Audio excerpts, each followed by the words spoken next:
અમીરગઢ તાલુકાના આવલ ગામમાં નવીન પુસ્તકાલયનું ઉદ્ઘાટન કરવામાં આવ્યું હતું। ભામાશાહ તરીકે ઓળખાતા વાઘેલા બહાદુરસિંહના વરદ હસ્તે રિબિન કાપી આ પુસ્તકાલયને ખુલ્લું મૂકવામાં આવ્યું હતું।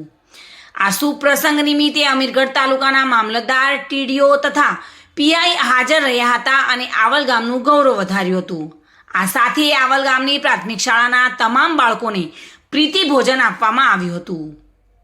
આ સુંદર કાર્ય પહેલ છે આ ગામની, ત્યારે શિક્ષણની હરોળમાં આ ગામે જાગૃત ગ્રામજનોએ બહુ ઉમદા કાર્ય કર્યું હતું। સૌએ તેને બિરદાવ્યું હતું। મોટી સંખ્યામાં લોકો ઉપસ્થિત રહ્યા હતા અને તમામ આગેવાનોએ આ કાર્યક્રમને શુભાવ્યો હતો।